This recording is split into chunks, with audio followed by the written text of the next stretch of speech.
Hey my Scout babies, welcome back to today's Scout Learns. Today we'll be taking a look at shield disruption.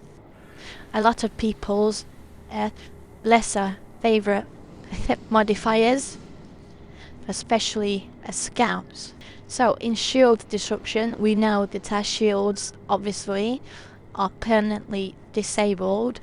We know that dwarves take 30% less damage from enemy attacks and terrain hazards such as the electric crystals, and we know that friendly fire damage and self damage is not affected by this damage reduction. So using this information, let's enter the terminal here and take a look at what we can do to make our shield disruption missions less, well, disrupted. The first thing we want to do on a shield disruption mission is change our armor from overcharger to healthy. That gives us an increased max health because this is useless. Remember, we have no shield. So always go this for shield disruption. We know accidental friendly fire happens, and we know without shields it can be pretty deadly. So we know the friendly perk should go on. So we know keeping our health up is going to be important. So maybe Sweet Tooth and maybe even resupplier.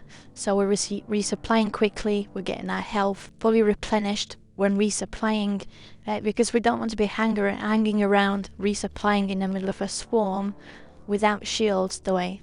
So resupplier may come in handy. Of course, this is just a guideline, just a few tips of how to stay alive in shield disruption, so you can swap any of these out. Just we know that these three perks particularly will come in handy here. Could also go thorns, but really you don't want bugs touching you. You want to be grappling away before bugs get close enough to hit you. Hover boots will come in handy on shield disruption when you're trying to do the power attack ledge trick to get to that nitro up high on a wall. Well, if things go wrong, you've got hover boots there, because without your shield, falls can be deadly for Scout. And I'd even recommend heightened sensors, so you get that warning before a grabber or a sand shark gets you and flings you through the air, because again, we know falls can be deadly, so avoiding that will help you in swarms. And if you have it, we also have special powder, which means you're basically safe from fall damage through the entire mission.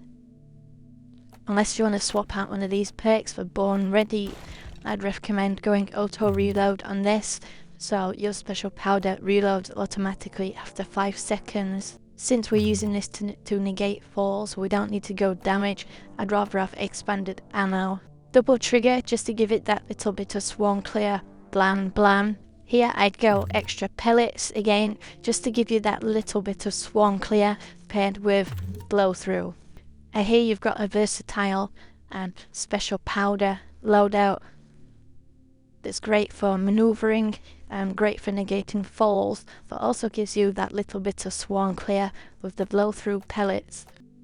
I usually always go momentum on my grapple, but here we can even go further and go safety first on our grapple, which gives you a temporary fall damage reduction after releasing the grappling gun, so you can even do that.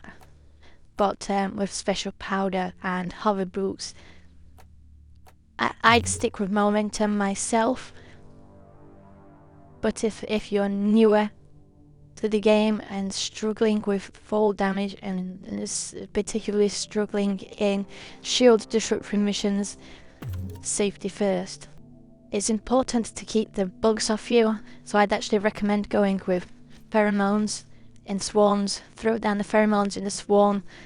That'll distract all the bugs and keep them off you and your teammates. But you can also go boomerang to stun any bugs coming at you, especially any flying bitches.